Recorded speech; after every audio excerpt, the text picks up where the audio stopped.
Have you ever been told you couldn't buy a home? If you have, I want you to know something. And I've said this for years. A lot of times, no simply means not yet. A few years ago, I met a woman who dreamed of becoming a homeowner. We talked about where she was financially, what she could work toward, and what the future might look like. And then life happened. A couple of years later, after working hard to improve her credit, she decided it was finally time to buy a home.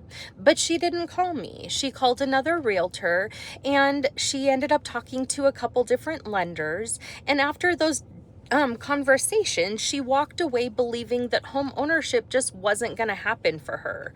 She felt like there was no hope. And then something happened that still gives me goosebumps. Her kids remembered the conversation we had had years earlier. Years later, they told their mom, "You should call Cori." So she did. I listened to everything that happened. And I said, "Before you give up, I'd like you to have one more conversation."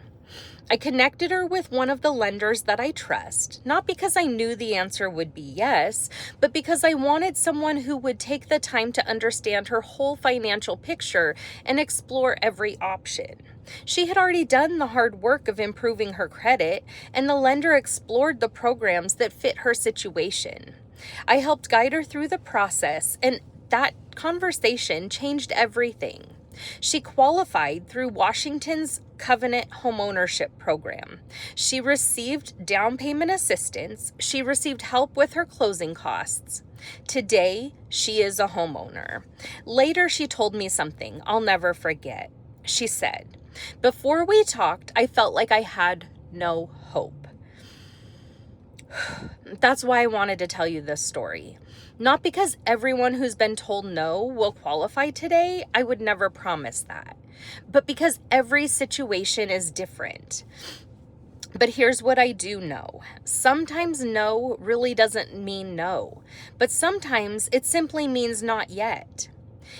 Life changes, credit changes, income changes, loan programs change, and different lenders may have different guidelines. So if you've been told no, don't let that be the last conversation you ever have. Don't decide for the lender. Have the conversation, explore your options, find out what's actually possible. If you've been told no before, send me one word. Send me the word possible. No pressure, no obligation, just a conversation. I'm Cori Perez. This is Home Buying Made Easy, helping people who didn't think they could own become homeowners. Because before you tell yourself no, let's find out what's actually possible.